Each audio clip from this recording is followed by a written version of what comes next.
ஒரு விசை வந்து இந்த கோயம்புத்தூர்ல ஒரு மண்டபத்தில் வந்து இந்த பெரிய ஆஸ்பத்திரி பக்கத்தில் ஒரு மண்டபத்தில் ஒரு யூத் மீட்டிங்காக என்னை வந்து பிரசங்கம் பண்ண கூப்பிட்டுருந்தாங்க. அப்போ வந்து இதுக்கு முன்னாடி இருந்தால் அந்த சின்ன சர்ச்சில் நான் பாஸ்டராக இருந்தேன். ஒரு பத்திரிகை ஊழியம் செய்கிற ஒரு பிரதர் வந்து ரொம்ப நல்ல பழக்கமாக இருந்தார்.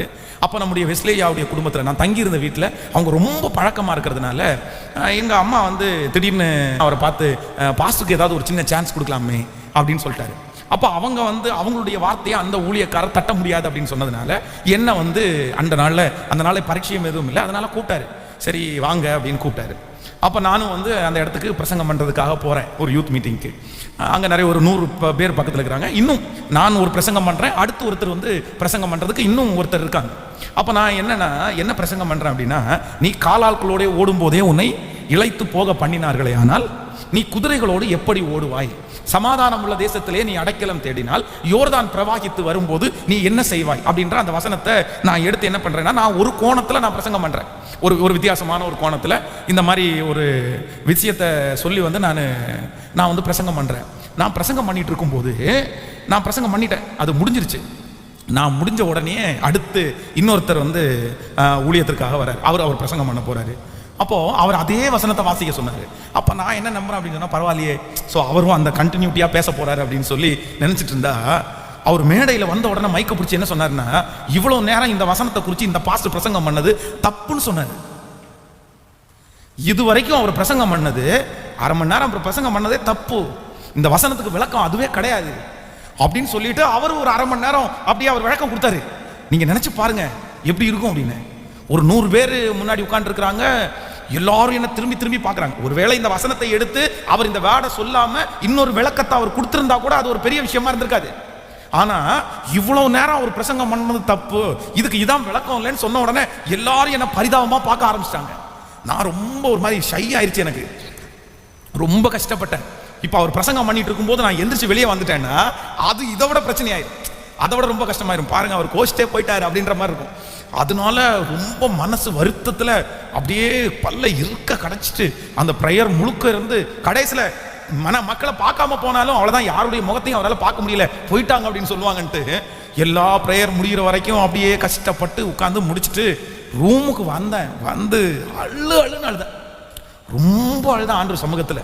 ஆண்டவரே, ஒருவேளை நான் பண்ணது தப்பா சரியானு எனக்கு தெரியல, பட் எனக்கு அந்த அளவுக்கு நாலேஜ் இல்லை, எனக்கு நீங்க கற்றுக் கொடுங்க ஆண்டவரே, நீங்க சொல்லி கொடுங்க ஆண்டவரே, நான் உங்களுக்காக பிரசங்கம் பண்ணணும், நான் நல்லா பிரசங்கம் பண்ணணும், நான் பண்ற பிரசங்கம் வந்து அநேகருடைய இருதயத்தை தொடணும் அப்படின்னு அவர் அன்னைக்கு அவ்வளோ மட்டம் தட்டி பேசின போது கர்த்தர் சமூகத்துல வந்து நின்று அவ்வளோ அழுதேன்.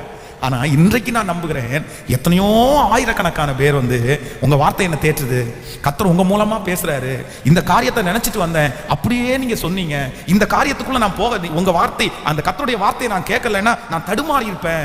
அப்போ ஆண்டவருடைய பிள்ளைங்க, நம்பர் 1, முதலாவதாக ஒன்று நினைத்துக் கொள்ளுங்கள், உங்களை யாராவது ஒருத்தர் மட்டம் தட்டி உங்களை குறைவாய் பேசும்போது நீங்க வருத்தப்படக்கூடாது, நீங்க மனசை போட்டு உழைக்க கூடாது. நீங்க என்ன பண்ணணும் அப்படின்னா, நேர கர்த்தர் சமூகத்துல ஓடணும்.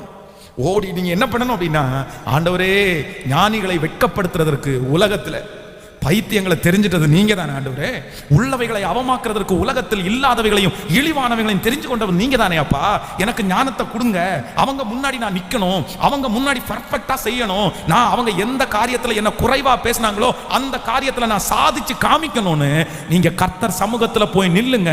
நான் நம்புறேன், எல்லா ஞானத்திற்கும் மேலான ஞானமுடைய கர்த்தர் அந்த காரியத்துல கண்டிப்பா உங்களுக்கு ஞானத்தை தந்து உன் சத்துருக்களை பார்க்கலும் கர்த்தர் உங்களை தேறினவர்களாய் நிறுத்துவார். கர்த்தர் உங்களை எப்படி நிறுத்துவார் அப்படின்னா, தேறினவர்களாய் நிறுத்துவார். ஆனா நம்ம எதுல தப்பு பண்ணுவோம் தெரியுமா, யாராவது ஒருத்தர் நம்மளை தலை மேல கொட்டி நம்மளை மட்டம் தட்டி பேசினா நம்ம நிறைய பேர் அதை ரிசீவ் பண்ணிடுவோம். ஆமா ஆமா, நான் அப்படிதான் இருக்கேன், நான் அப்படிதான் இருக்கிறேன், ஆமாப்பா நான் ஒரு கிழவி, வயசு 22 இருக்கும், யாராவது ஒருத்தர் திட்டிருப்பாங்க, என்ன கிழவி மாதிரி இருக்க அப்படின்னு சொல்லியிருப்பாங்க, இல்ல கிழமை மாதிரி இருப்பா, அதுக்கு நிறைய பேர் ஆமா நான் கிழவிதான்ப்பா, நான் கிழவிதான், நீ அப்படின்னா ஒரு குமரியை பார்த்து கல்யாணம் பண்ண வேண்டியதானே, நான் கிழவிதான். அப்போ நிறைய பேர் நம்மளை என்ன பண்ணுவோம்னா, அதை என்ன பண்ணுவோம்னா அப்படியே அங்கீகரிப்போம். ஆமா எனக்கு செய்ய தெரியாதுதான், நான் அசிங்கம் பிடிச்சவதான், நான் பண்றதெல்லாம் அவ்வளவுதான், நான் பண்றதெல்லாம் அப்படியே தரித்திரமா தான் போகும். ஆமா ஆமானோ, இல்ல இல்ல இல்ல இல்ல, அவங்க மட்டம் தட்டி பேசும்போது உங்க மனசுக்குள்ள வருத்தம் இருக்காமலாம் இருக்காது, கண்டிப்பா வருத்தம் இருக்கும். ஆனா நீ என்ன பண்ணணும் அப்படின்னா, அந்த வருத்தத்தோடையே எங்க ஓடணும் அப்படின்னா, கர்த்தர் சமூகத்துல ஓடணும். ஏன்னா என்னை தேறினவராய் மாற்றுகிறவர் யார் என்றால் கர்த்தர். கர்த்தர் என்னை எப்படி மாற்றுவார் அப்படின்னா, அவருடைய கைக்கு உள்ள நீங்க போயிட்டீங்கன்னா அவர் உங்களை அழகா வரைஞ்சிருவாரு, ரொம்ப பர்ஃபெக்டா வரைஞ்சிருவாரு. நான் நம்புறேன், எந்த காரியத்தில் அவங்க சொன்னாங்களோ அந்த காரியத்தில் 5 வருஷம் 10 வருஷம் தாண்டி உங்களை விட அதுல பர்ஃபெக்டா யாரையும் பார்க்க முடியாத அளவிற்கு கர்த்தர் அந்த இடத்துல உங்களை கனம் பண்ணி இருக்கிறத நீங்க பார்ப்பீங்க. உங்களுடைய கண்கள் காணும். கண்டிப்பாக கர்த்தர் உங்களுடைய கண்களை பார்க்க உதவி செய்வார். ஆமென். நெகேமியாவிலே நீங்க 4ஆம் அதிகாரம் 3வது வசனத்தை வாசிக்கும் போது வேதம் சொல்லுது, ஒரு நரி ஏறி போனால் இவங்க கட்டி இருக்கிற அந்த கட்டடம், அந்த மதில் சுவர் இடிந்து விழுவுன்னு சொன்ன உடனே சண்டைக்கு போல. என்னடா நினைச்சிட்டு தட்டி பாரு, ஒரு கல்லை இடிச்சு பாரு, விழுதான் நாங்க பாக்குறோம். நம்ம நரி ஏறி போனா விழுந்துருன்னு வா, வாழ ஒரு 10 பேரை கூட்டிட்டு வா, கடப்பாறை வச்சு நோண்டி பாடுறா, அது விழுந்துருமான்னு பார்க்கலாமே. நீயா நானான்னு பார்த்துக்கலாம். நம்மளா இருந்தா அப்படிதான் சண்டைக்கு போயிருப்போம். ஆனா வேதம் சொல்லுது, நெகேமியா சண்டைக்கு போல. நான் கட்டினது பர்ஃபெக்ட்னு சொல்லல.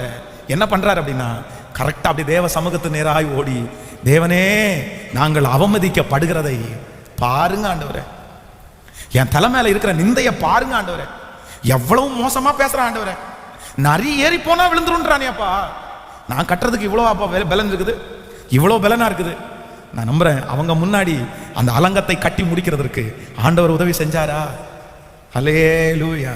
ஸோ நம்பர் 1, முதலாவதாக நீங்க மறக்கவே கூடாது, யாரும் உங்களை மட்டம் தட்டும் போது நீங்க எங்க ஓடணும் அப்படின்னா, தேவ சமூகத்திலே என்னை உருவாக்கும், என்னை வணைந்து கொள்ளும், என்னை உருவாக்கும்.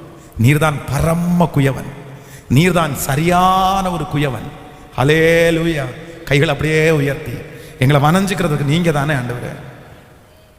குயவரே குயவரே பாடைப்பின் காரணரே,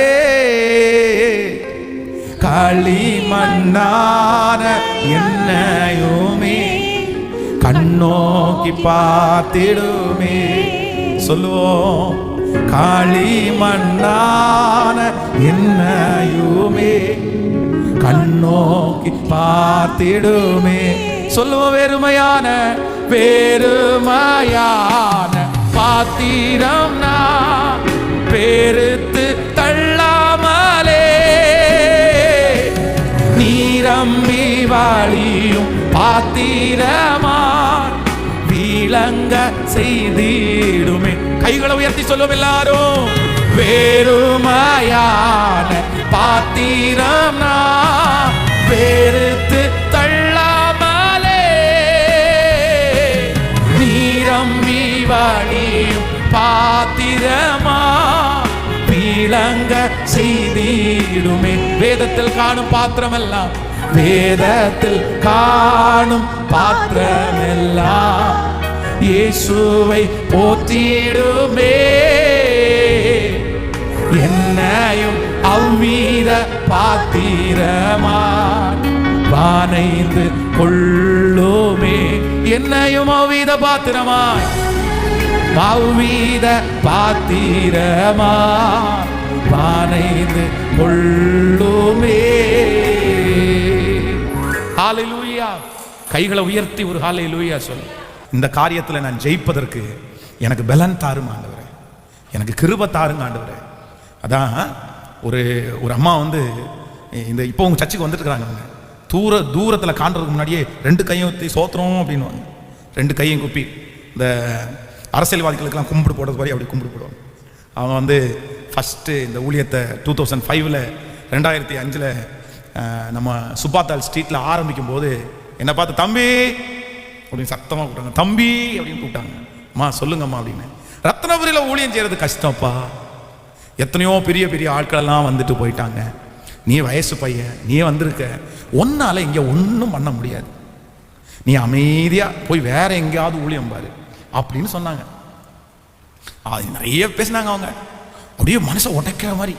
அப்போது உண்மைதான், நான் உடனே ஆண்டவருடைய சமூகத்தில் போய் சொன்னேன், உண்மைதான் ஆண்டவரே, என்னால் இந்த ஊரில் இருக்கிற ஒரு மனுஷனுடைய இருதயத்தை கூட அசைக்க முடியாதுப்பா, மாற்ற முடியாதுப்பா.